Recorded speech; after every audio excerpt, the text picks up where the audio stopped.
In today's video, I'm going to teach you how to start a new chat and enable R1 mode in DeepSeek.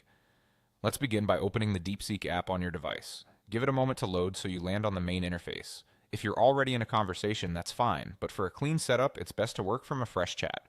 To create a new chat, look to the top right corner of the screen for a plus icon inside a circle. Tap that plus icon to open a brand new chat screen. This ensures any settings you choose apply clearly to the conversation you're about to start. Once you're on the new chat screen, focus your attention on the area just below the message or text box. You'll find an option labeled Think, represented by an atom-shaped icon. Go ahead and tap Think.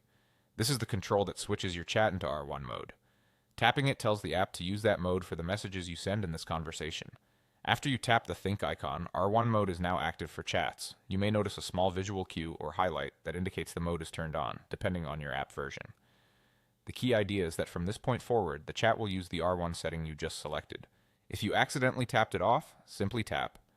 Think again to toggle it back on. With R1 mode active, you're ready to proceed. Place your cursor in the message box and start typing your prompt or question, just as you normally would. When you're satisfied with your message, send it to begin the conversation in R1 mode. If you plan to continue using this mode, keep the Think option enabled as you send additional messages in this same chat. A few quick tips to keep things smooth. Make sure you're in the correct chat thread before you start typing, especially if you keep multiple conversations open.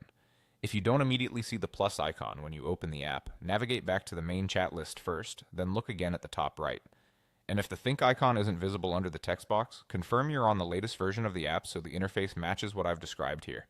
That's it. Open the app, start a new chat if needed, tap the Think atom icon, confirm R1 mode is active, and begin typing your message. Follow these steps each time you want to use R1 mode in a fresh conversation, and you'll be set.